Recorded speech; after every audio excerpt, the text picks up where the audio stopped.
Tensions in one Sam's Valley community are high, as residents can be seen trying to stop a property owner from closing down a road they believe is needed for public use. We have no comfort to know that if we go somewhere that we're going to come back and be able to get home. Residents in the Traunesian sanctuary community say they cannot get to their homes due to a road being blocked off. Traunesian Road is a dirt road that goes around 2 miles to a small community of around 20 homes. It's our access in and out for everybody up here. We have farms, we have livestock, we have animals and people and kids that are all up here. And if we can't get in and out to our families and our animals, then it's not all right. Residents there say there's been a disagreement with the property owner, Toby Womack, for years on whether the road is his property.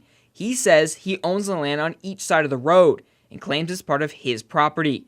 Because of this, he decided to block the road Friday with a gate at the entrance and at the end of his property to stop people from using it. Womack says he's just trying to keep his property safe, and a family member was almost hit by a car on the road recently. I'm having a hard time securing my property. Womack claims there's another road neighbors can use. It's called Eagle Drive. And Womack says other property deeds explicitly include that this is the only easement residents can use. However, residents claim that's not the case. Our deed says we have access to any road in or out of the sanctuary. The problem is it's not like in detail exactly where the easement is. According to the sanctuary residents, the Eagle Drive easement is gated off, so they cannot access it anyways. We spoke to a few land and planning experts this week who say the nature of an easement is complicated. However, they say a property owner should have written proof of an easement, and without it, there is no easement agreement. In this case, Womack says there is no easement agreement for the road on his property, but residents argue this is actually a prescriptive easement.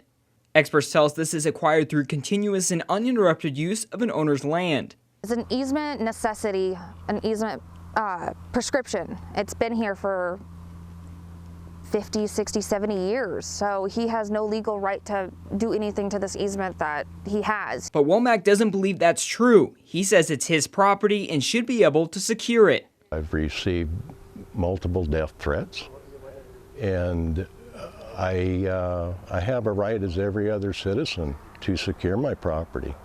Womack reached out to the Jackson County Sheriff's Office. A spokesperson tells us it's a civil dispute. However, the sanctuary residents say they won't be able to take this fight to civil court.